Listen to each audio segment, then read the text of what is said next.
contributing? How are the SMEs being built? How are we contributing to the national government agenda? So tunafanya kazi na watu wa biashara. We have entrepreneurs wenye wanatumia waste to make affordable construction material. Those are youth who are being created and micro enterprises that are being supported across the ecosystem. So we are all contributing and saying, how do we work together with the government, the SMEs, and create an environment that can allow these young enterprises to also come up.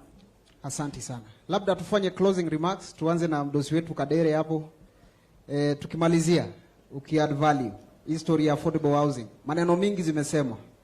Maneno yako ya mwisho sasa.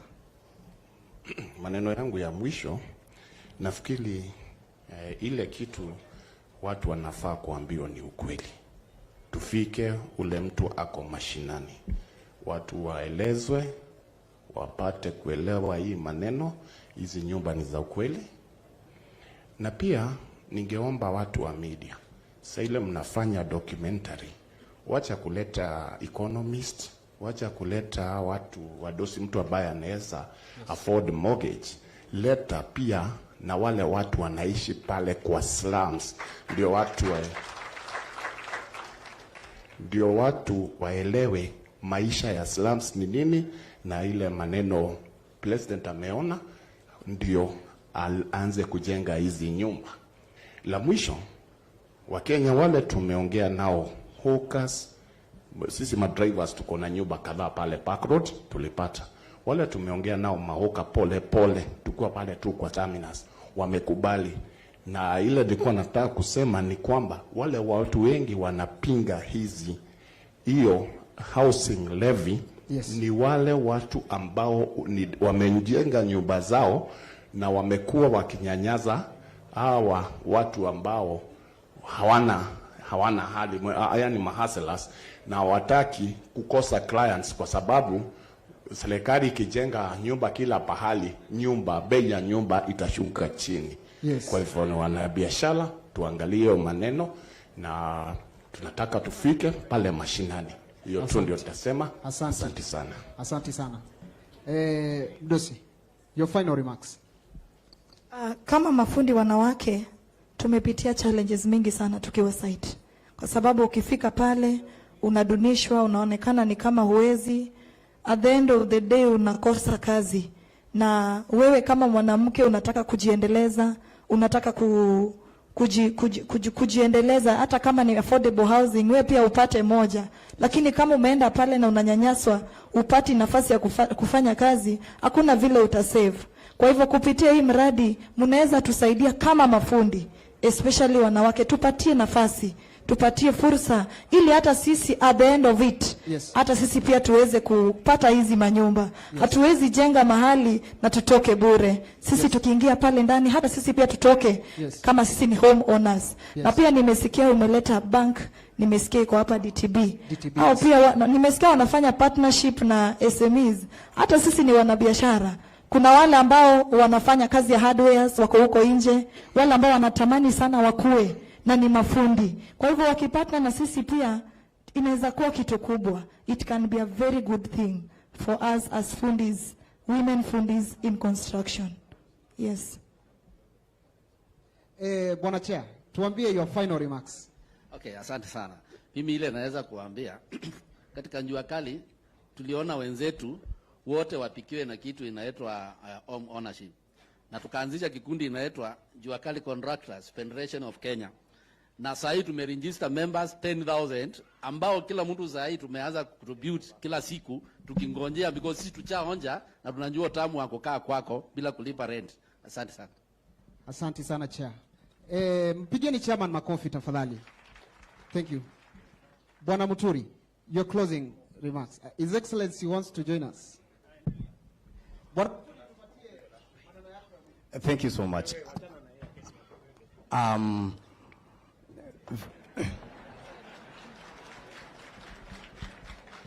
All right. Sasa naona ya kwamba we want a conversation that is wholesome, and we have His Excellency the President, we have the Deputy President, we have Her Excellency the Governor. Kama kuna maswali yoyote, kwa sababu kuna mtu amesema hapa ya kwamba tuongee ukweli, si ndio? na tunataka ukweli. Kama kuna swali lolote, we also have the CS housing Bwana Njero joining us. Maswali yote sasa ya housing tuulize ili tuweze kujua ukweli na pia tufafanue kabisa. Kwa hivyo swali lolote la housing.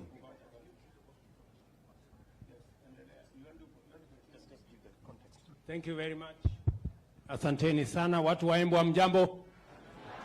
Very good. Kwanza nataka niwashukuru sana kwa kutukaribisha na huku Embu.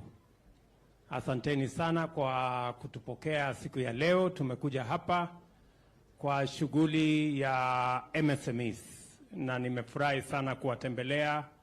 Nimeona wafanyabiashara mbalimbali, watu wanaofanya value addition, watu wanaofanya biashara mbalimbali, wakulima, watu wa maziwa, watu wa kahawa, nimekutana watu wa chai, nimekutana na entrepreneurs wa aina mbalimbali, na mnaelewa ya kwamba tunakuja hapa Embu hii wiki mpaka Thursday tukiwa hapa. This is a week where we are celebrating our micro, small and medium enterprise, na vile vile tujieleze ni vipi tutatumia MSMEs kusukuma mambo ya uchumi wetu, si ndio? Mnajua tulikubaliana ya kwamba sekta hii ya wafanyabiashara wa aina yote, kuanzia mfanyabiashara wa chini, ni sekta ya muhimu katika uchumi wa taifa letu la Kenya. Sekta hii inaajiri karibu 85% ya wale watu wote wanafanya kazi katika taifa letu. 85% of all employment is around our micro and small enterprises. And therefore it is a very, very important sector to Kenya. It is an important sector to the economy of the Republic of Kenya. And therefore it is a very important sector to the government of Kenya and the people of Kenya.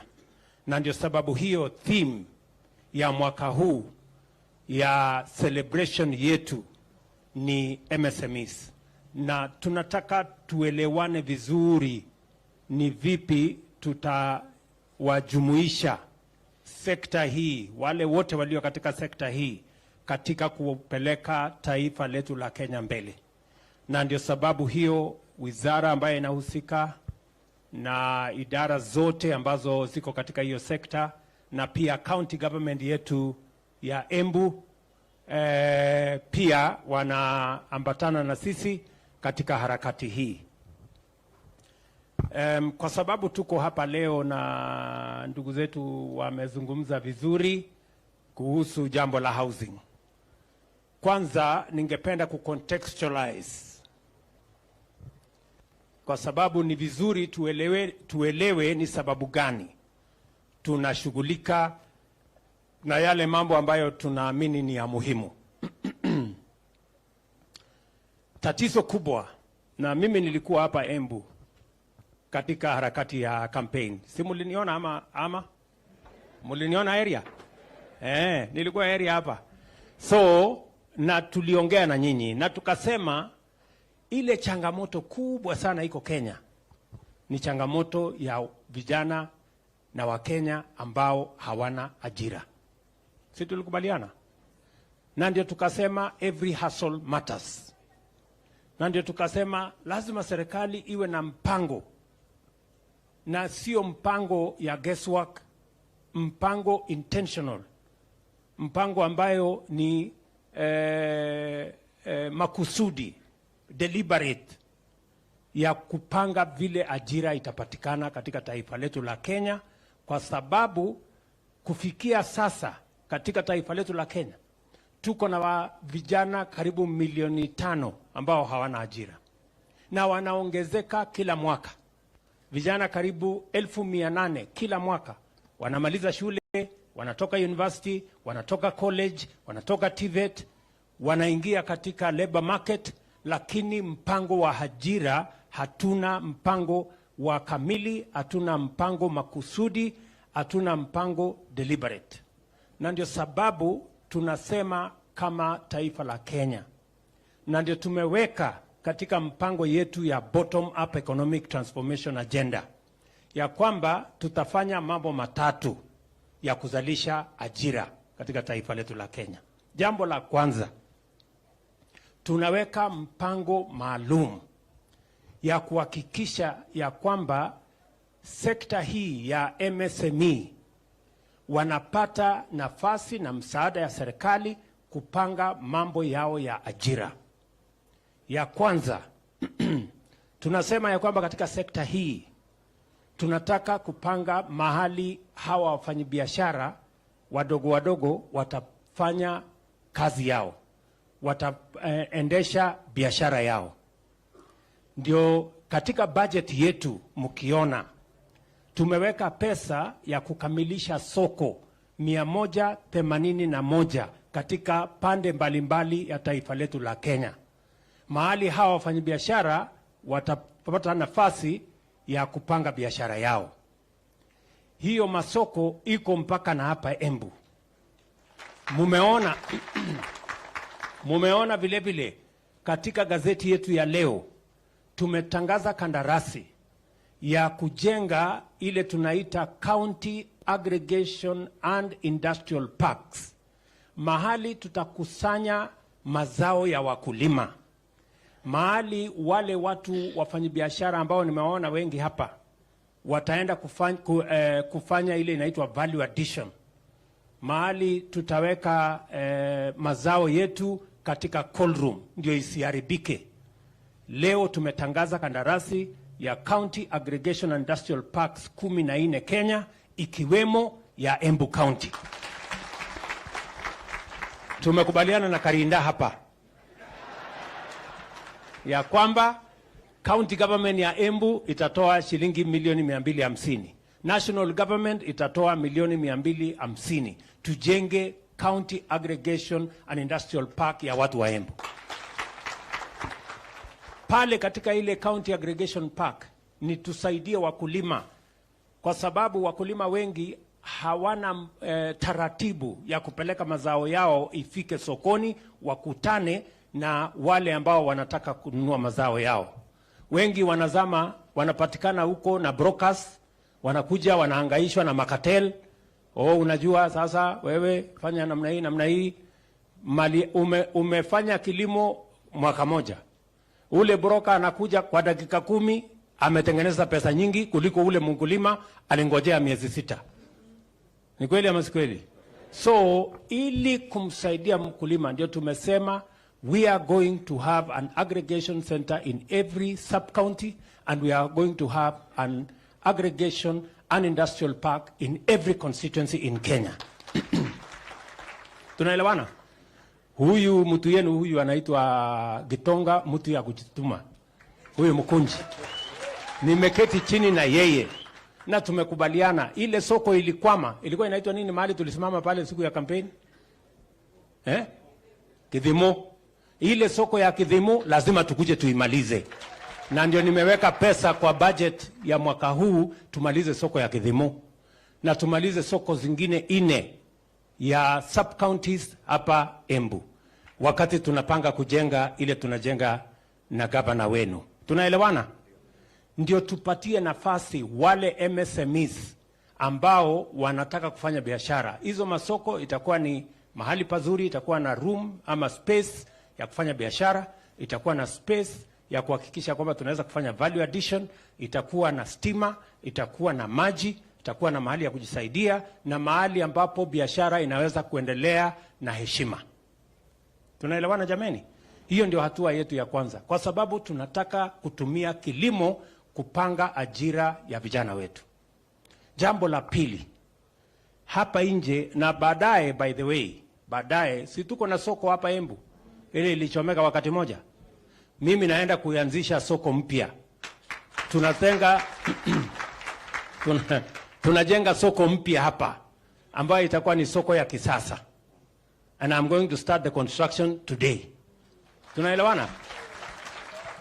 Kwa sababu ni muhimu wale wafanyabiashara wetu ambao wako sokoni pale. Hiyo soko imekuwa ndogo na iko msongamano mkubwa na haikujengwa vizuri. Si ndio? Sasa tunataka kujenga soko hiyo mpya. Kwa nini tunajenga hii masoko? Kwa nini tunapanga hiyo taratibu yote? Ni kwa sababu tunataka hiyo value chain ya kilimo yote itusaidie kuzalisha nafasi ya ajira, ndio vijana wetu wa Embu na vijana wa Kenya wapate mahali ya kupata kazi. That's number one. Number two, hapa nje nimeanzisha wifi. Si ndio? Hapa nje tumeanzisha wifi. Pale kwa soko iko wifi. Pale kwa stage tunaweka wifi. Ile niliwaambia bundles haitawasumbua. Nimeona jamaa mwingine ananiuliza mahali fulani, wapi ile mambo yako ya wifi? Sasa nitamjibu leo kwamba ile mambo ya wifi iko area. Tayari tumeweka about 48 hotspots in Kenya. Our commitment is to make sure we have 25,000 hotspots in every part of Kenya. Ili mwananchi aweze kuendelea na simu yake bila ya kushughulika na kwamba hana credit ama hana bundles. Pia tufanye ile inaitwa e-commerce. Tufanye biashara katika kutumia mtandao. Pia tumepanga na hawa waheshimiwa, na nimeketi chini na hawa juzi na tumeongea ya kwamba katika kila ward tutakuwa na ICT hub, kwa sababu kuna ajira nyingi, kuna nafasi ya ajira mamilioni duniani kote, na sio lazima uende Marekani, sio lazima uende Ujerumani. Unaweza kufanya kazi ukiwa Embu, ukiwa unafanya kazi ya kampuni iko Marekani ama iko Ulaya. So tunasema njia ya kupanga ajira mojawapo ni kutumia digital and technology platform. Ndio sababu mkiona tena katika budget yetu tumezungumzia sana mambo ya the digital space. Kuna mahali tumepunguza mambo ya ushuru kwa sababu tunataka kuhakikisha ya kwamba vijana wetu ambao ni wengi, na nimewaambia tuko na vijana 500,000, na tunataka hawa vijana tuwapange vile watapata ajira, vile watajisimamia. Tumesema kila mheshimiwa mjumbe apange kila ward tuwe na ICT hub. Tutasaidiana na serikali ya kitaifa, watatumia pesa yao kiasi ya CDF, ndio tuhakikisha kwamba tunapata nafasi ya ajira 300, 400 katika kila constituency, 500, pengine hata tufikishe 1000. Vijana wapate pesa waweke kwa mfuko, kwa sababu ni ahadi ya serikali ya Kenya kushughulikia ajira ya vijana wa Kenya. Hiyo ni number 2. Number 3 ni mpango ya housing. Tunaelewana? Naona watu wengi wanasumbuka sana hii housing. Sasa hii nyumba itakuwa ya nani? Itapangwa namna gani? Mimi nitapata nyumba namna gani? Sijui. Sikizeni. Hii mpango ya housing, kazi kubwa ambayo tunatafuta hapo, mbali na kuwa na nyumba, the real motivation behind the housing plan is the jobs we are going to create for the young people of Kenya. Nataka munisikize vizuri. Hii mpango ya housing, kazi yake kubwa kwanza ni kuhakikisha kwamba vijana hawa wa Embu, vijana wa Kenya wanapata nafasi ya ajira. Nataka muniulize vipi? Itakuwaje? Itafanyika namna gani? Kila nyumba tunayojenga tunahitaji vijana 5 ambao watatusaidia kujenga nyumba moja. Vijana 5 tunawahitaji kujenga nyumba moja. Leo mimi naenda kuanzisha nyumba 100 ya kwanza hapa Embu. Lakini hapa Embu mpango yetu ni kujenga nyumba 5,000 hapa Embu. Hiyo nyumba 5,000 nataka tufanye hesabu na nyinyi. Nyumba 5,000 tunahitaji vijana 25,000 watakaofanya hiyo kazi. Mnanisikia vijana wa Embu? Vijana mko? Mko area? Mnanisikia vizuri? Ama nyinyi ni wale wa kuchagua jembe? Si tulisema wera ni wera? Si tulisema kazi ni kazi? Sikizeni. Mpango ya housing, kazi yake ya kwanza ni kupanga ajira ya hawa vijana. Na kupanga ajira ya vijana wa Kenya, sijakutana na kiongozi hata mmoja ama mzazi hata mmoja ambaye hashughuliki na vile tutapata ajira ya vijana. Every parent, every leader is bothered about what we are going to do with the millions of young people in Kenya who do not have jobs. And creating jobs is not a game of guesswork. Creating jobs must be intentional, must be deliberate, must be practical, and must be planned. Ajira haiwezi kupatikana tu hivi, lazima ipangiwe. Tunaelewana? Huwezi kusema tu itaendelea tu alafu kazi itapatikana. Itapatikana namna gani? Si lazima kuwe na mpango. Ndio tumesema agenda yetu ya kwanza ni kupanga mambo ya housing, ndio tupange kwanza ajira ya hawa vijana. Wale watakaofanya kazi pale, kama ni architect, kama ni quantity surveyor, kama ni engineer, kama ni mason, kama ni carpenter, kama ni plumber, kama ni electrician, hizo kazi zote ni vijana wa hapa Embu watafanya katika ile mpango yetu ya housing. Jambo la kwanza. Jambo la pili, nafasi pia ya kazi itapatikana kwa sababu katika ile mjengo tumestandardize.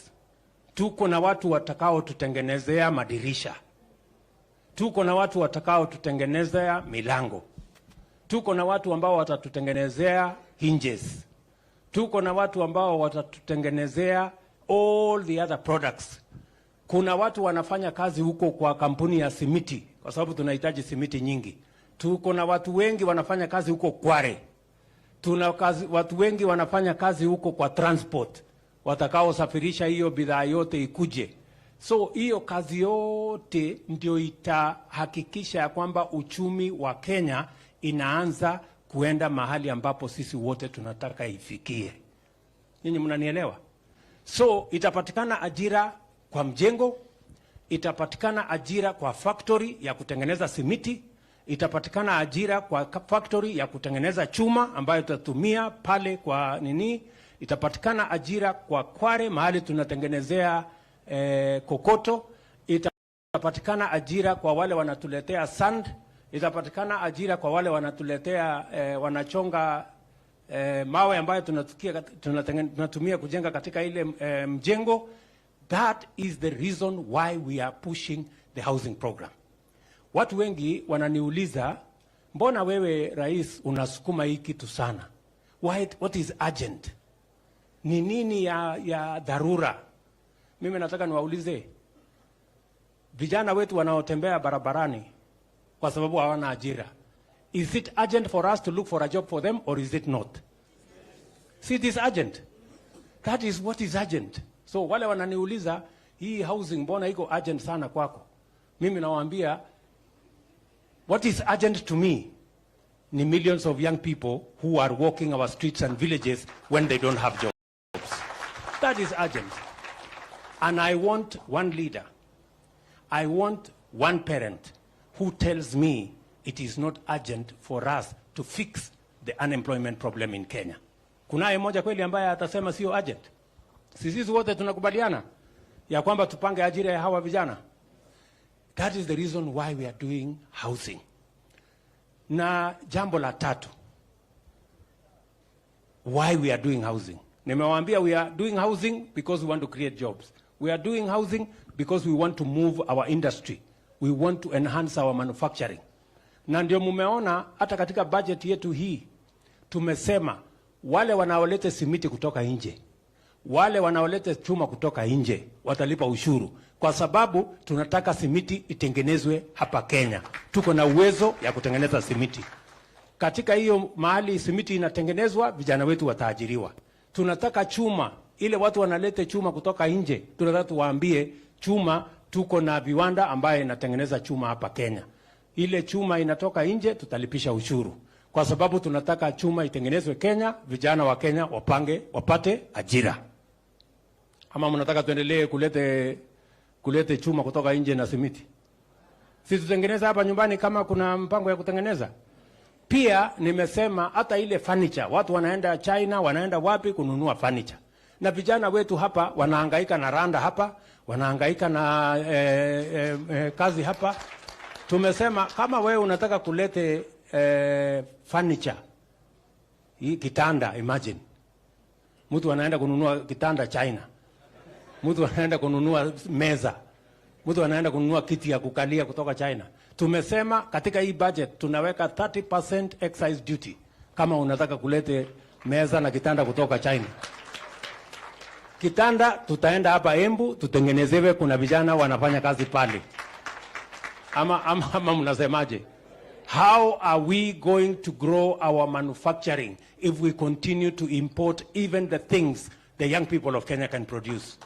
Hawa vijana tunawapeleka TVET. Tunawapeleka kwenda kufanya kazi gani TVET? Wanaenda kujifunza ufundi ya nini? Kama tunaenda kulete ati kitanda na kiti kidogo huko sijui wapi. Sio ni ukumbavu? ama ni aje? So tunaelewana? So hiyo ndio sababu tunapanga mambo ya housing, because we want to create opportunities for young people to work in our country. Number one. Number two, we want to grow our own industries, and we want to grow our own local manufacturing because it is important. Tunaelewana? Na ndio tumesema hiyo kazi ifanyike. Wacha niseme the third issue. Jambo la tatu, nataka mnielewe vizuri. Why are we doing housing? Kenya tuko na slums, including in Embu. Tuko na slums Kenya 1,411 I think. Ile slums mahali watu wanakaa Kibera, sijui wapi, Embu hapa, Embu ya slum Shauri hapa kwenu. Si ndio? Tuko na Wakenya 6.5 wanaoishi slums. Mahali hakuna choo, hakuna maji, kuna barabara, nyumba ni ya matope, ugonjwa ndio hiyo, shida ni mingi. Na wao ni Wakenya kama sisi. Jambo la tatu, utafiti unatuonyesha ya kwamba tukiendelea mbele, Kenya is among the fastest urbanizing countries in the world. While urbanization elsewhere is about 3.7%, Kenya is at 4.4%. 68% of all our people by 2050 will be living in towns. 68%. Either they will be living in slums, in towns, or they will be living in affordable houses if we have our plan right now.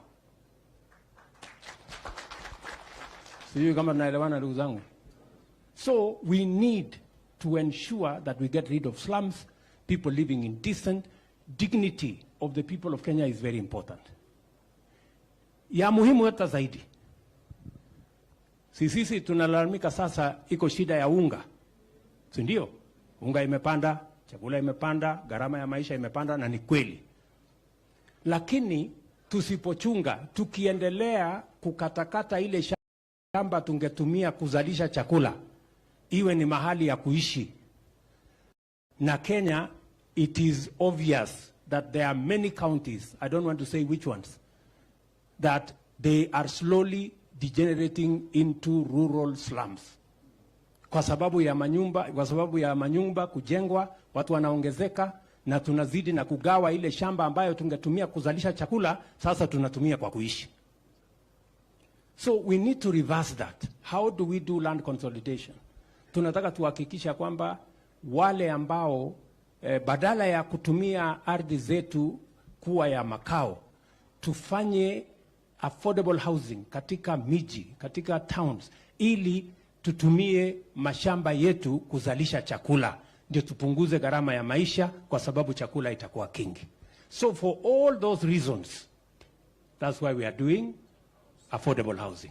Tumeelewana? Tumeelewana jameni?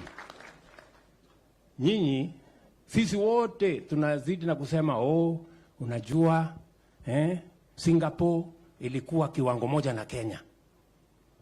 Singapore was a slum like Kibera.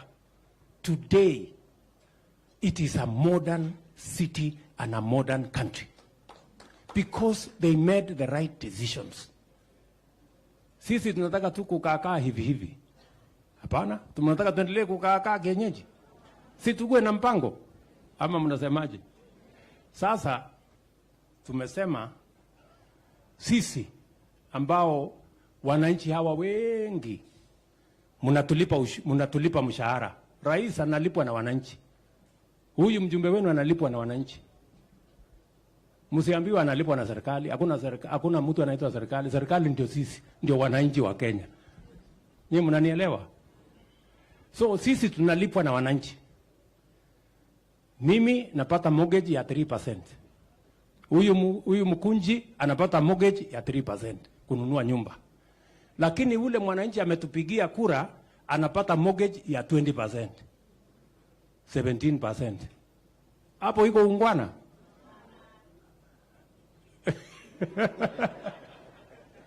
Wewe mwananchi ukienda kutafuta mortgage unaambiwa lete 15%, 17%. Mimi nalipa 3%. Huyu mkunji analipa 3%. So tumesema kwa sababu wananchi hawa ndio wanatulipia mshahara.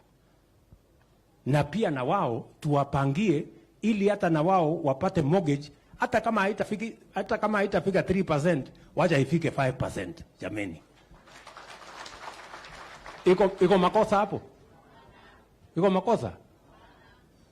Na katika hiyo mpango tumesema sisi ambao tuko na mshahara yenye nyinyi mnatulipa, sisi tutoe 3%. Mimi nitoe 2,500.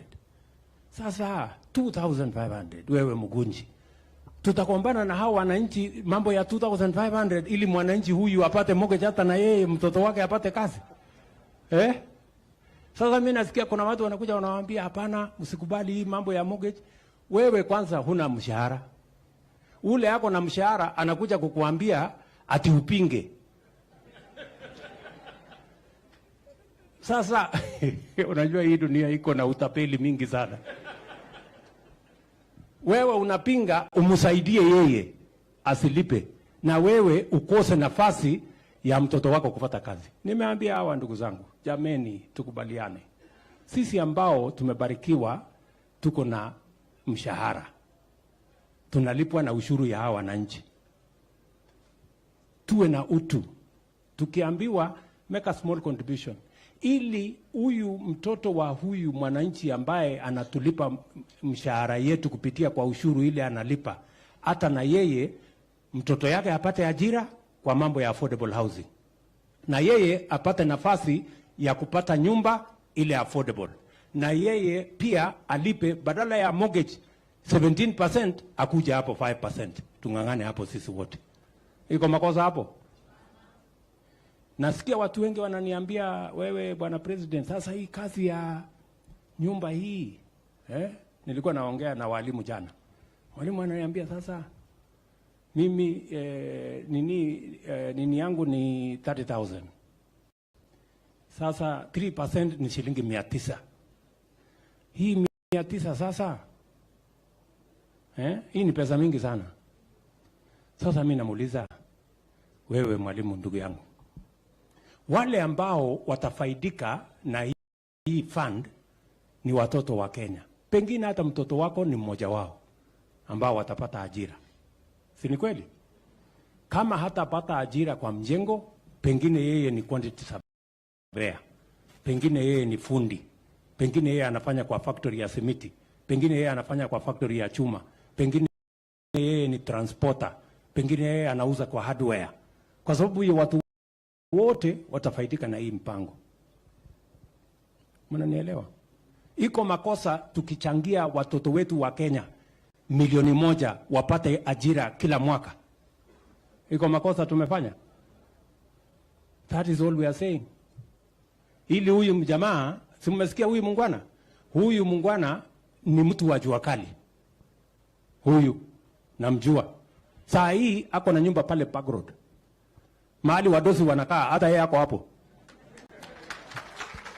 kwa sababu ile nyumba anaishi tumepunguza gharama ya kujenga. Nyumba ambayo ingetugharimu shilingi milioni 15, sasa hiyo nyumba inatugharimu shilingi milioni 3. We have brought it down. We have removed the cost of the land, we have removed the taxes, we have reduced the cost of the construction, so that we can have a country where all of us are equal. Na unajua mimi sitaki kuwa mtu muongo. Nilisema tutapanga ajira ya vijana wetu. Na hiyo ndio mpango. Tupange ajira. Na nilikuwa na hawa watu wote. Tulikuwa na wabunge hawa. Si tulisema mheshimiwa tutapanga ajira ya watoto wetu. Sasa msiniruke. Tuko pamoja katika hii safari mpaka tupange ajira ya hawa watu wa Embu. Watu wa Embu tunaelewana? Tunaelewana?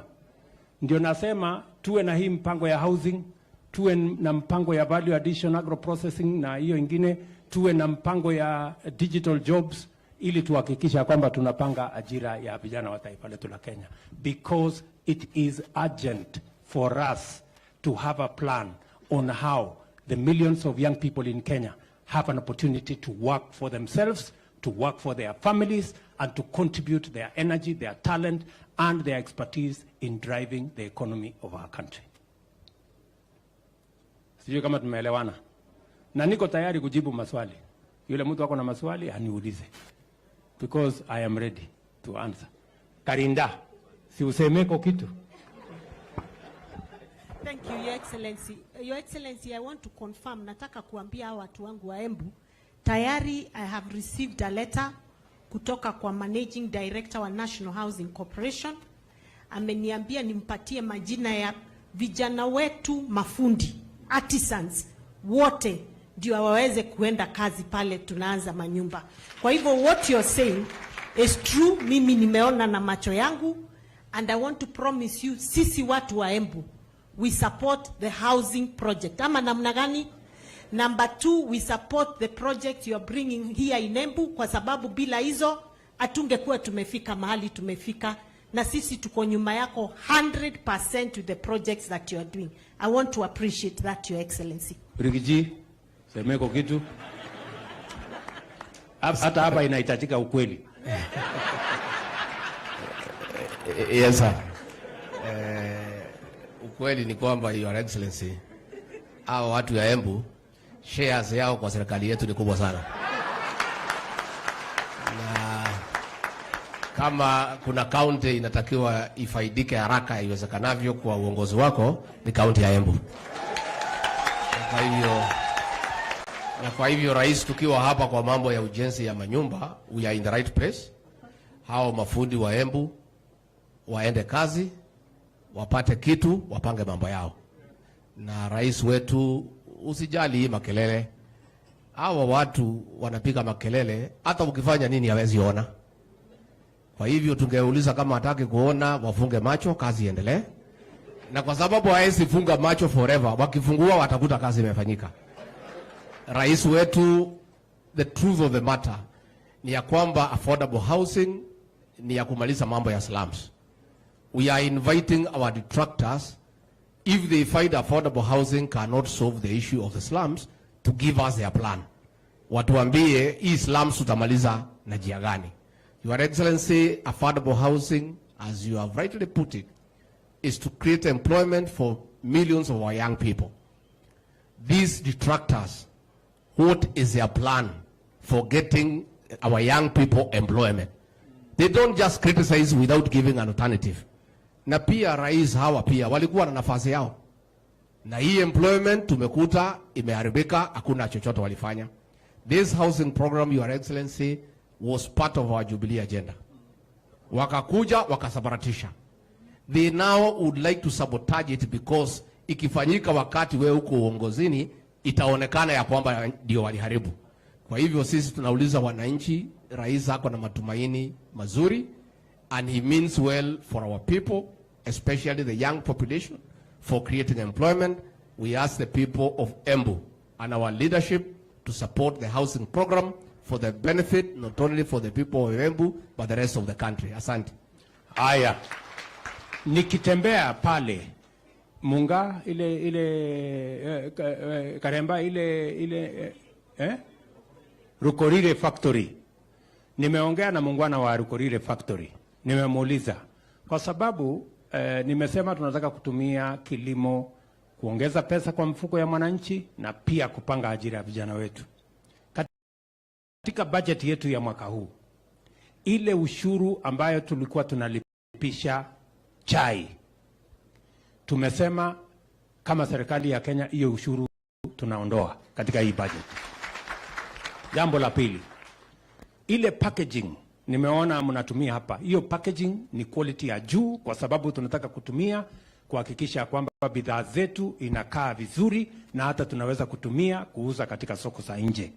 Pia kama serikali ya Kenya tumesema packaging material, ile material mnatumia katika packaging ya agricultural products, pia tumesema tunaondoa ushuru kwa packaging material, ndio wakulima wetu wapate nafasi ya kuuza mazao yao, kwa sababu packaging itakuwa bei ya chini na margin ya wakulima itaenda juu. Tumekubaliana vile vile na mambo ya maziwa hapa Embu, na nataka nishukuru huyu mjamaa Chake, anaitwa Chake. Wewe Chake, wewe ni uko mbele sana, na nashukuru sana huyu jamaa, kweli alikuja mpaka kwangu huko akaniwekea mambo ya dairy. So sikujua ya kwamba umetengeneza hii kula. Sasa hii kula tutapangana na wewe, ndio hapa Embu tunalete coolers 20 mpya. Nimekutana na wakulima pale, wananiambia sasa kilimo ya maziwa wanataka kujipangia ufugaji vizuri, si namna hiyo? So sisi tutawasaidia, na tumekubaliana na processors wakiwemo KCC na wale wengine ya kwamba hata powder, milk powder ile tunaagiza kutoka nje, sasa tutatengeneza hapa nyumbani, na tutaanza kuuza maziwa yetu ikiwa powder, ikiwa processed katika soko ya Afrika Mashariki na soko ya Afrika. Huyu Moses Kuria nimemtuma, ameenda nchi 15 in the last 3 months, kuanzia Egypt mpaka South Africa, kupanga mambo ya soko ya wakulima wetu, kwa sababu hatuwezi kukubali ya kwamba watu wa kutoka Australia, sijui watu ya kutoka wapi, wanakuja kuuzia maziwa watu ya Kongo, na sisi tuko hapa. Kwani kazi yetu ni nini? Si hiyo ni soko yetu?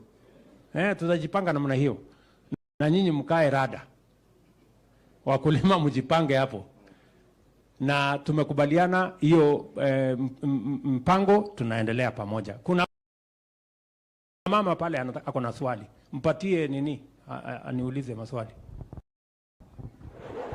Your Excellency, sir, all protocol observed. My name is Tanya Ireri, a lady who started a business with 5 shillings. I'm here representing the youth, the hustler. My company does four services. I'm doing leather production. The governor and both Waziri Kuria has ordered a bag. Now, that bag, it requires 6 youth to do it, all individually placed. And I also do interior design. I employ 10 people to do housing. I've done gift packaging where I do 20,000 gifts.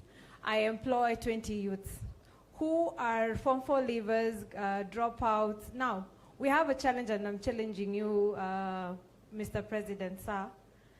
I want to say thank you, first of all, for the affordable housing. Unfortunately, when you're hapa na kakatajiri, lakini niko nafungiwa hao juzi na tena na landlord. So after buying my land to set up a cottage industry for leather, I got broke. I got like extremely broke. Most of you remember me kneeling down to Moses Kuria and asking him to bless me with the 10 million. Me niko msoto mbaya. But I want to say thank you for President Ruto, because this is quite a deal for the hustlers. Now, my challenge to the youth, as Moses Kuria quoted, and I'll quote him, Tanya is ahead of the government in innovation, and it's true. I'm a small-scale hustler. What I want to challenge after this project, Mr. President, sir, we set up, like in Embu, there's no cottage industry. The incubation sheds as equal in Embu. In Embu and Mount Kenya region, we don't have kildi in Mount Kenya region. We are dying of drought. There are no food drying plants all over. It makes sense. Tunakufa na floods, tunakufa na famine. Na yet tunatupa machakula mingi. So easy capis that have been set up. We need to set up drying plants. All these are creating jobs for the youth. Very good. Now, after we've done this project, what I want to propose to the government is we do affordable cottage industries. Very good. A lot of SMEs right here, they've done quite amazing jobs. They're the Steve Jobs. Steve Jobs started for garage. I started in my mom's house. I'm still in my house. That interview that you've just seen about me, that's my house. And a lot of people would like to have a central police. That kabak that Honorable Governor, Her Excellency has ordered, I went point A to do the branding, point B to do the material, point C to do the any inafanya process zikwe finding. So huyu hustler mwenye anatry ku grow up angependa kaholka hii. Anaenda kwa Njuguna pale anafanywa branding, anaenda kwa Omera pale anafanywa cutting, anaenda kwa Chieng pale anafanywa stitching, anaenda kwa Njeri pale anauziwa lunch, anaenda kwa, you know, all this under one place.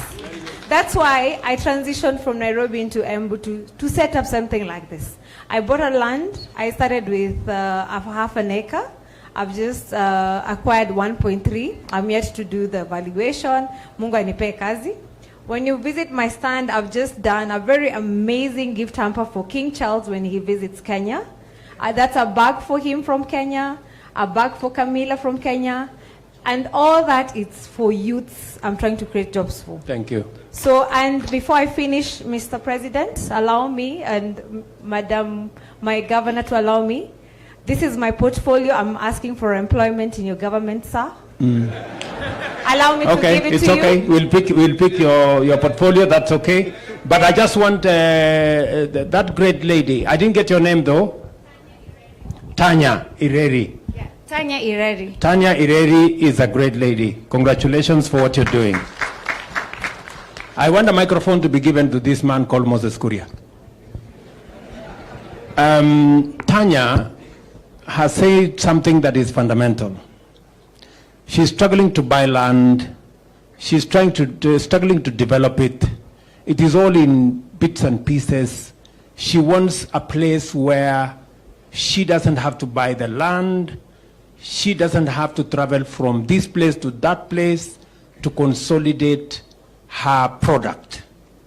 What is the plan, Moses, around the county aggregation and industrial park that will sort out Tanya's problem? Moses. Thank you, Excellency. First of all, unajua watu wa Embu, they are my in-laws. So, Mulearo, very good. Your Excellency, the whole idea behind the county aggregation and industrial park is someone like Tanya, who is today actually an orphan or a nomad, business speaking, to find a home. And by the way, once we set up the Embu county aggregation and industrial park, pale kwa kunaitwaje pale sasa? Mashanga. Mtu kama Tanya, ya kwanza atakuwa pale. Ya pili hata kununua hiyo shamba, atakuwa na nafasi yake hapo. Wale watu wote ambao wameexhibit leo, wale watu tulikuwa nao hapa mwezi ya 4, ile mpango tuko nayo na governor ni hao wote. Tukimaliza hiyo industrial park, tuwahamishe pale, tujue pahali wako, tuweze kuwatafutia soko pamoja. Na jambo lingine, na tunaongea na so many development partners. Once now we put all those SMEs, all those young men and women there, we then now try to solve the issue of capital. Because now we know where they are, and we can be able to finance them the kind of money they are looking for through our financial institutions like the SACCOs, through our development finance institution like KDC, where we are pulling all this money. Pahali Cherugui atawaachia na Hustler Fund, kama requirement ni kama hiyo 10 million ambaye hawezi kutoshea kwa M-Pesa, sasa wanakuja kwangu na waondoa hapo na wapeleka mbele. Ya mwisho, Your Excellency, ni mtu kama Chake ambao tuliwagundua hapa wakiwa na Tanya when we came for the Embu Expo. Now this is a problem that is happening. I took Chake nikamwambia hiyo mashini yako upeleke pale Kirudi. Ana akapeleka Kirudi. Na nikauliza Kirudi, ile machine about coolers tunaleta kutoka sijui wapi huko nje. Give me a report showing hii ya Chake ni nini imekosa. Kwa sababu saa hii tutanunua machine kutoka Poland, kutoka wapi, same quality ya Chake, na halafu tunamwacha Chake bila Chake. Na hapo ni shida. So Chake akaenda pale Kirudi, akapelekwa na kijana anaitwa Fred Nyanga hapa, tunamuita landlord. Kirudi ametoa report. Halafu sasa shida, Kirudi wamemwambia mashini yako iko sawa, sasa enda kwa mtu anaitwa KEBS upate certification. Nikamwambia Chake usiende huko KEBS. Nimeamulisha Kirudi, mtu akipeleka innovation yake pale, ni jukumu yetu kama serikali kwenda kumtafutia leseni zote, hata hiyo ya KEBS. Na pia tumwache akiwa na hata copyright patent. Jamani, leo nimepigiwa simu, copyright patent ya Chake imetoka.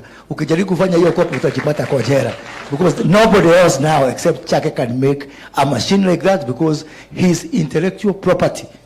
Intellectual property sio mambo ya Nairobi, hata hapa Embu kuna intellectual pia. Asante sana Mheshimiwa Rais. Thank you very much. Nataka nimuulize the CEO of KIE if he is here. I saw him somewhere. I wonder a fellow, that gentleman anaitwa Narekae. Ako wapi? Narekae atafutwe. Nataka akuje ajibu Tanya. Meanwhile, I can take another question wakati huyo jamaa anatafutwa. Nataka nijue vile KIE inaweza kumsaidia huyo Tanya, anahitaji 10 million kuendesha biashara yake na mambo yake. Kuna mtu pale nyuma aulize swali. Meanwhile, ngojea Tanya, natafuta mtu ambaye atajibu maswali yako. Kuna muungwana pale.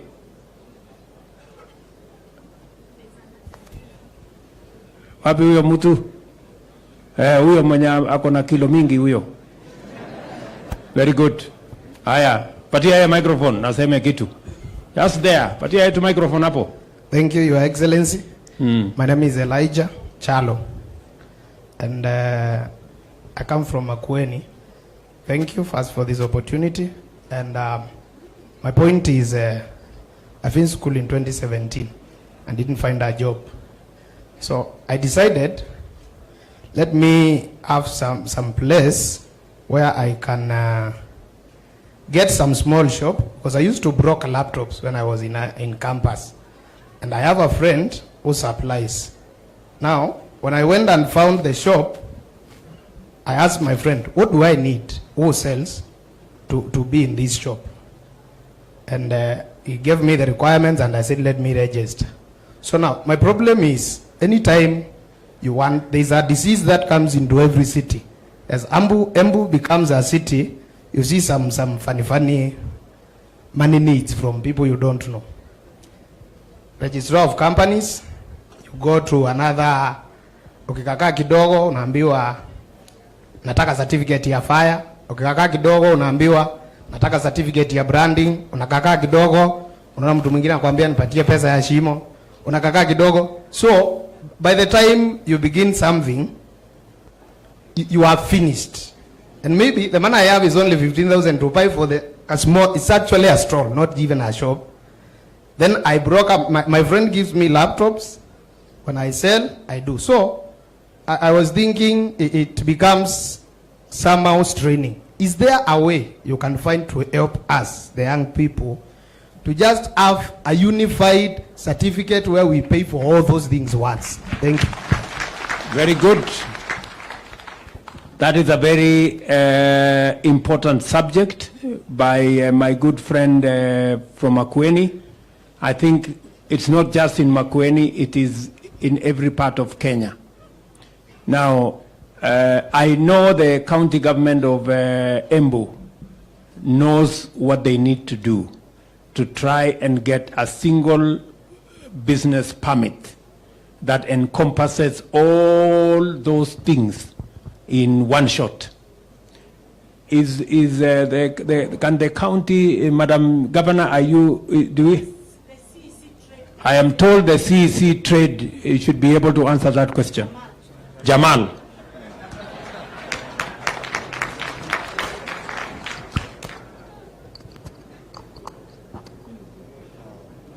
Thank you, Your Excellency, the President, Excellency, the Governor. On business registration and the financial requirements that my friend is talking about is true. As county government, we are doing our best to come together and consolidate all the licenses required. But it is also a huge problem from the national government, because many institutions in the national government are also looking for these licenses. There is NEMA, there is, there are quite a number. No, I think there's NEMA, there's KEBS, there's KRA, there's TF. So when you're setting up... Jamal, let us concentrate on the ones he mentioned. Don't try and shift the problem to another place. There is somebody who will answer for the national government, answer for the county. Now, for the county government, we are doing our best. We have already agreed as cabinet to consolidate the licenses. We are also doing an incubation center where we are putting up the relocation site for the market. After that market, the new market is done, we will have an incubation center for our youth, where we will now protect them from all those institutions. Thank you very much. Are you saying, Jamal, are you saying that the business people in Embu can take it from you? When will you have consolidated that business license into one, and that they will not be asked to come for this and that and the other? Your Excellency, we are committed to consolidate in the next finance bill. Asante. Thank you very much. We will take the proposal. The next finance bill is in by June. So, Apo, don't get confused. So, after July, August, mwanze kuuliza haya maswali. Kama mambo hiyo haijafanyika. On behalf of the national government, can somebody, Moses Kuria, you need either you or your peers should be able to answer on all the consolidation of the national government licenses, KEBS, NEMA, and all the others. What is the plan? Your Excellency, not only shall we consolidate, but we will work with the governor to ensure it is the same license of the county that answers for all those other licenses. Very good. Because mwananchi hataki kujua ati hii ni national government, hii ni county government. So we will work to have one single business permit under an MOU between Embu County and national government. So hapo kwa hiyo finance bill, hata sisi tuko hapo. Asante sana. Tutakuja kuulizwa maswali na wananchi, msifikiri ni mambo ya nini. Kuna muungwana pale, wacha ako na maswali. Alafu nitauliza ingine mbili, basi tumalizie hapo. Alafu tuende kibarua. Tunataka kwenda kulaunch maneno ingine huko mbele. Haya, huyo muungwana. Thank you, Your Excellency. My name is Wilson Omondi. I've traveled all the way from Kwale County. I'm dealing with affordable housing. I'm one of the beneficiaries of MSEA. I got funded in the previous government, and I'm able to start affordable housing. So currently, I'm dealing with the low-cost building blocks, and I'm building homes in Kwale County, as the way you see me. I've really struggled, and I've really developed some homes as a person, but I'm lacking the required finance and the documentation from the government to help me take my business next. My company is called Kawili Group Kenya Limited. If you happen to come to Kwale County and you ask for Kawili Estates, you'll be shown Kawili Estate is where. I'm the CEO of that company. I have a master's degree. I've really looked for a job, I did not get the job. So I decided to start making bricks. And from the bricks now, I'm building homes. If you ask from the Ministry of Youth and the MSEA, they know my story. So Your Excellency, I request you to consider me also to give an advice or give me a space there in that affordable housing. Because already, if you come to my stand there, I have some product that I can show you. Though you came there, but there was a hurry, so I could not get time to explain to you. Maybe in another time, I'll get time to share what I'm doing. I'm really doing a lot of job in Kwale County. Thank you, Omondi. Yes. Bwana Hinga, please get in touch with Mr. Omondi so that the plan we have on local housing, we see how he can be a supplier. You can see how Kenya is. That is Mr. Omondi from Kwale in Embu. That's quite something. I want the people from KIE. I saw Mr. Naregae somewhere. His Excellency, my name is Kombo Nyaga. I'm the one who's been brought in from KIE to speak. I'm one of the people who have been incubated by KIE. No. I want the management of KIE. I want the people. I saw Naregae. Kwani alikuja tu hapa kujionyesha? Pardon? Okay, who comes from KIE? I want to know how Tanya there is looking for credit. I know that KIE, part of your mandate is to support entrepreneurs, Kenya industrial estates. Industrial includes what Tanya is doing. Industrial includes what Omondi is doing. How is KIE going to support Tanya? What does Tanya need to do to get the kind of support that she is looking for? What does Omondi need to do? Because Omondi says his challenge is also finances. What do KIE? Your Excellency, thank you very much. We are here. We should be able to assist the team. We have been able to do and assist those who are in the building sector. If you go around, we will also see the kind of end products from the building. So it's just a question of identifying where we are. We visit them and see what they require from us, and we are able to assist them from where they are. You didn't answer my question. Tanya is a manufacturer, cottage manufacturer. Omondi is a manufacturer of blocks. They have shortage of financing. What can KIE do for them? What conditions do they need to meet to be able to get funding from KIE? Maybe the PS can help. Thank you, Your Excellency. KIE supports MSMEs in the manufacturing sector, in agriculture and all other value chains, including building and construction. KIE gives out loans up to 20 million Kenyan shillings, and that's a long-size ticket that Tanya and Omondi here can be able to benefit from it.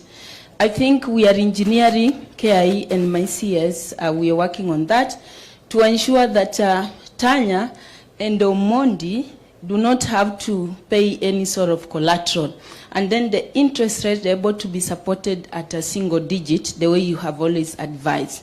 So what you're going to do is see how we can reach out to them and to make sure that they become part of our flagship project as part of our engineering strategy. Thank you. Okay, Madam PS, but you need to up the game of KIE. They don't seem to know what they are supposed to be doing. We are engineering. The fellow who was speaking there didn't exactly know what is going on. So, asante sana. Tuko na mama hapa. Huyu mama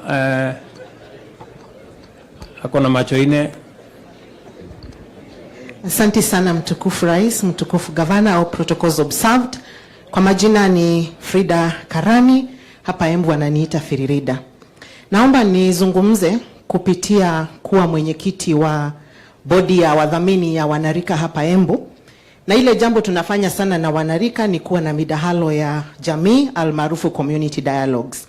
Tulipokuwa na community dialogues, moja waliuliza kuhusu affordable housing. Yule ambaye si plumber na hawezi fanya kazi katika ile nyumba directly, je, wanaweza husishwa katika upandaji wa miti ile ku create the green environment around the houses?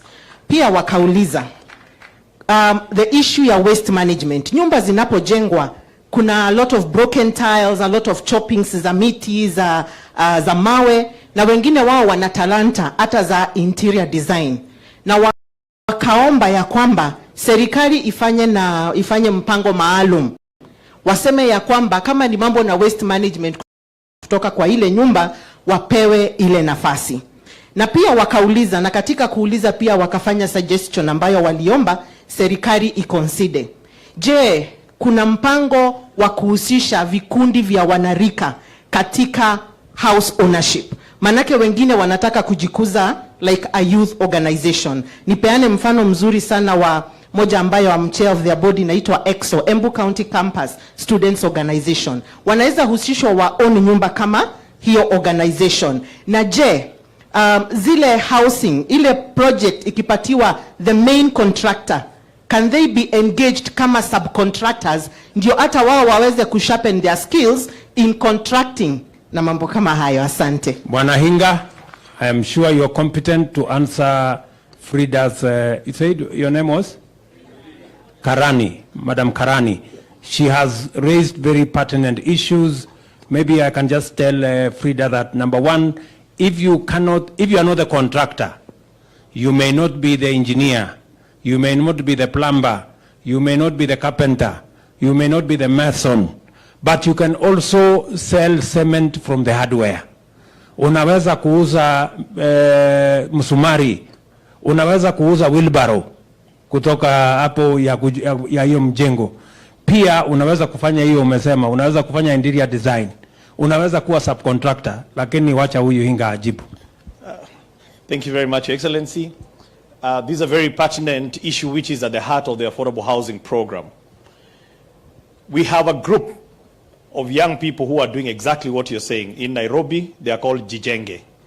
These are actually slum dwellers, and their job wanaokota takataka, the waste, especially plastic, and they've actually converted it into paving blocks.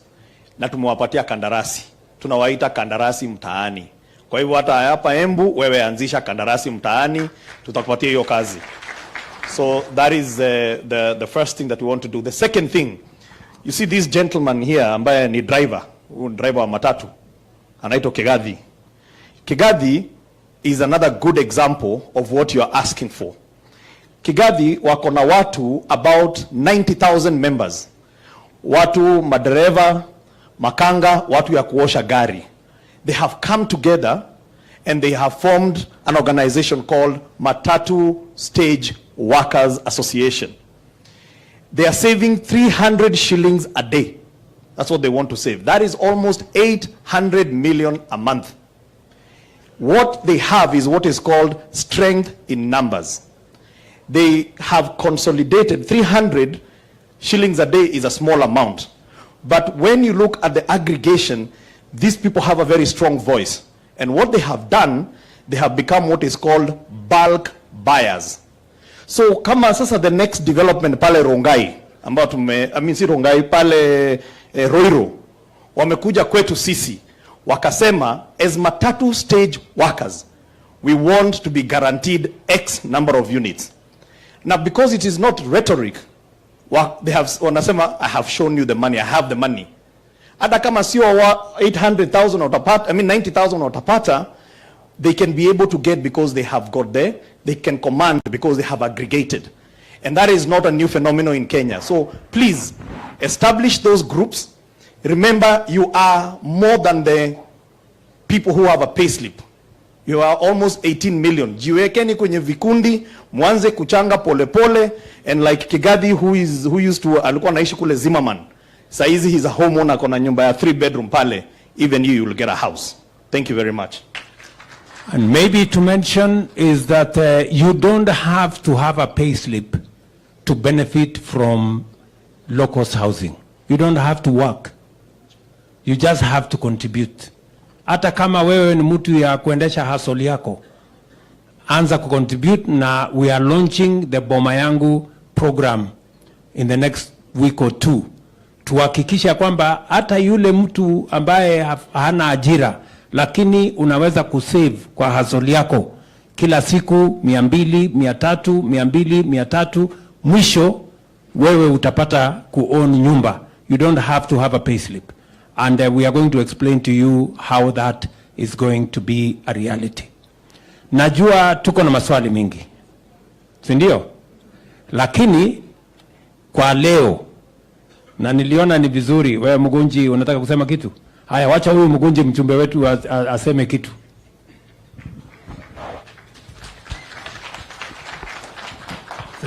Thank you Excellency kwa kututembelea tena huku Embu na huku Manyata constituency na hapa pia University of Embu. Ulikuja hapa tena kwa maombi, na hiyo siku tuliomba maombi ikaingia deep ndani in heaven. Kwa sababu ya Excellency akiomba Madaraka Day, aliomba hatukujua inakuja na hii maneno yote. Asante sana kwa kutembea. Your Excellency, mimi nataka kushukuru kwa sababu naona umesaidia hawa wananchi wangu. Unajua si hiyo bili inakuja kule National Assembly. Yes. Na mimi nimeona umeuliza wananchi wetu hapa, tuna support affordable housing? Hebu nione kama tuna support affordable housing. Sasa mimi naona nimepewa ruhusa ya kwenda kupiga kura bunge. Na kazi yangu itakuwa rahisi. But Your Excellency, on the same, I also want to thank you. Kwa sababu kulingana na vile maneno hiko, naona Embu ndio unafanya piloting ya project zako zote. Na kama kuna ingine inakuja pia ufanye piloting huku. Ili tuendelee kunufaika na serikali yako.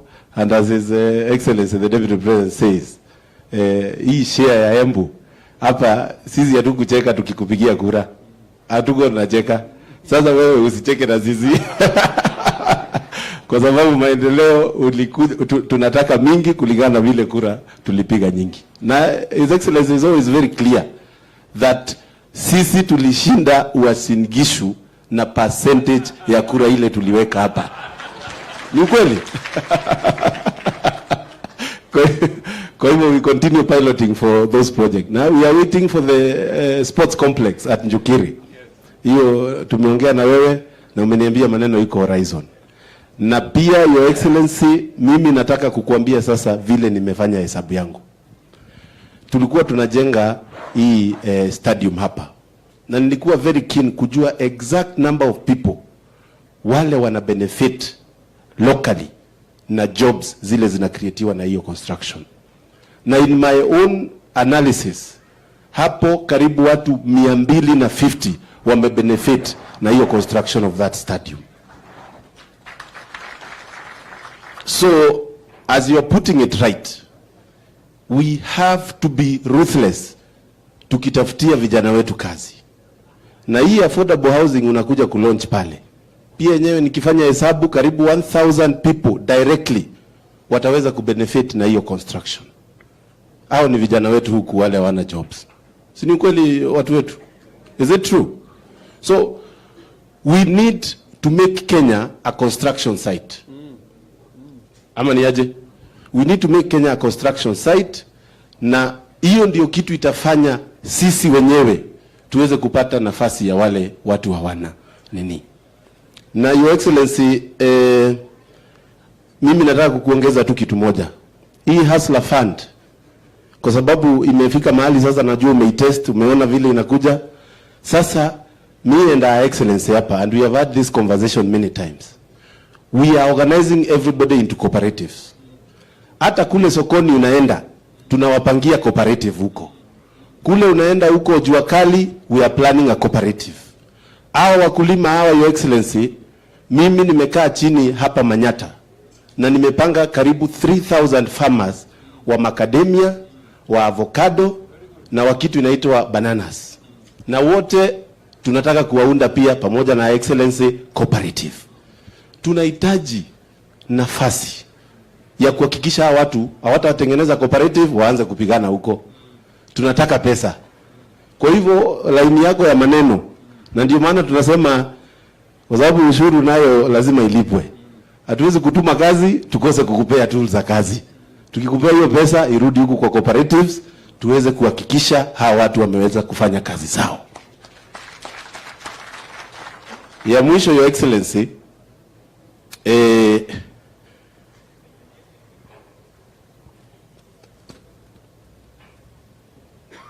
Your Excellency, ni maneno ya ICT. Na I'm very happy you are having the lead in the conversation on ICT. And with your partnership with Google and Facebook.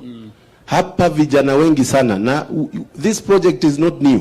Ilianza kitambo sana. Kuna watu wamenunua kompyuta 5, twingine 10 mahali. Na nimeangalia huku Manyata.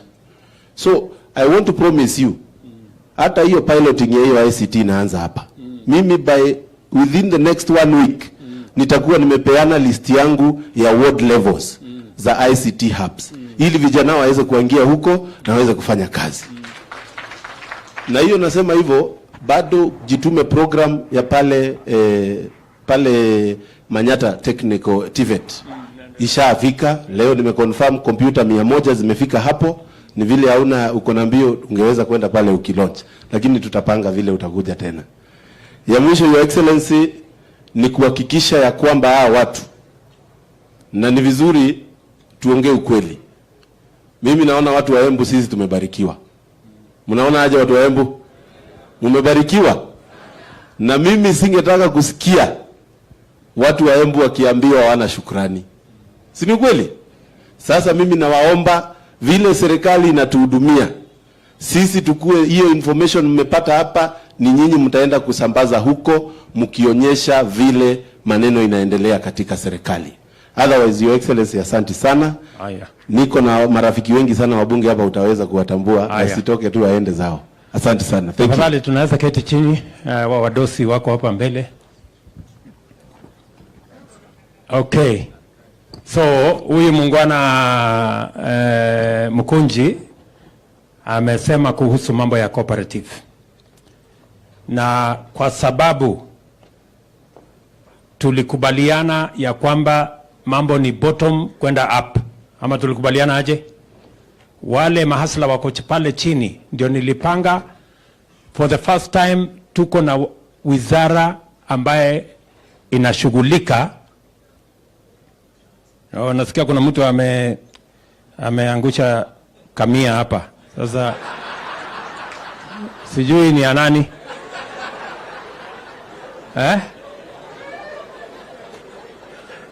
Kama imekosa mwenyewe, asante sana.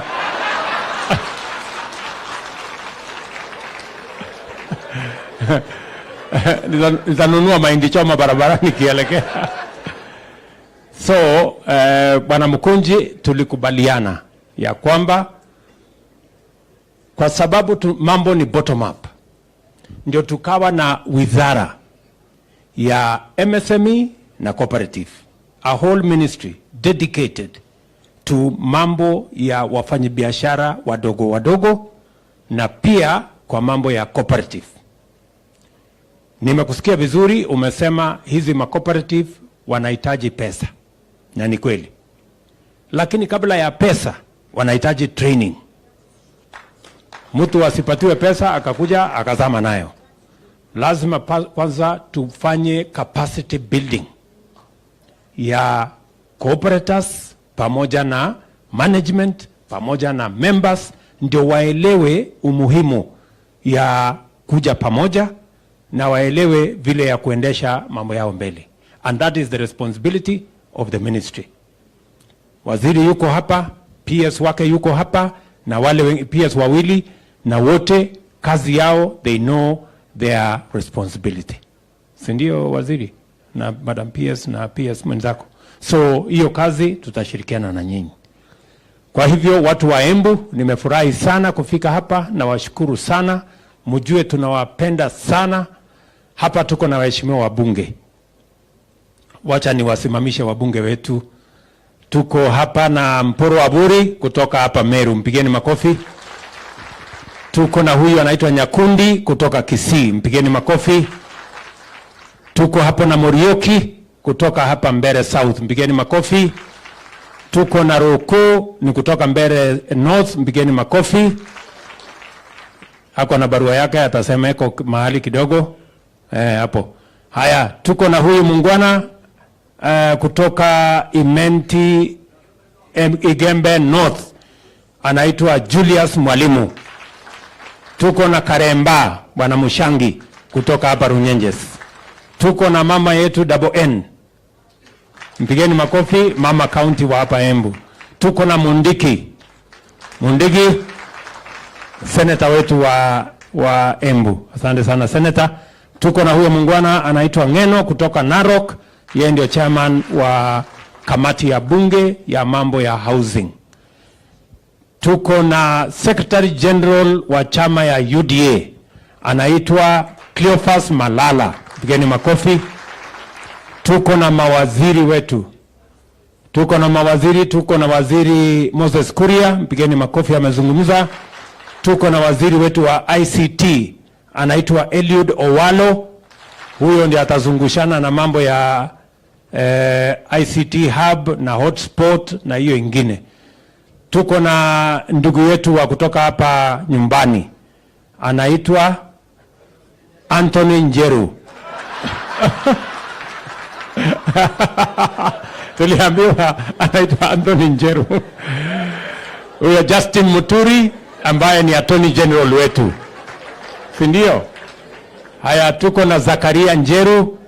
Wacha sasa ile Njeru yenu, huyu ndio Njeru mwenyewe. Zakaria Njeru ni waziri wetu wa mambo ya mashamba. Tuko na waziri Chelugui ni waziri wetu wa mambo ya cooperative na hiyo ya MSMEs. Tuko na mama wetu Mworia ambaye ni permanent secretary wetu wa mambo ya TVET. Tuko na PS wetu wa housing bwana Charles Hinga. Tuko na PS wetu wa mambo ya MSMEs anaitwa mama Mangeni Susan. Tuko na ndugu yetu PS wa mambo ya cooperatives Patrick Kilemi, mpigeni makofi. Tuko na hule mungwana anaitwa Juma Mukwana, ndio PS wetu wa mambo ya industry, ndio huyo hapo. Tuko na speaker wetu Tiririka, huyu mtu wa hapa Tiririkwa, mpigeni makofi. Tuko na deputy governor wetu, mpigeni makofi, huyo mungwana bwana Mugo. Tuko na MCS, waheshimiwa wabunge wa county ya hapa, asanteni sana waheshimiwa, tuwapigie makofi.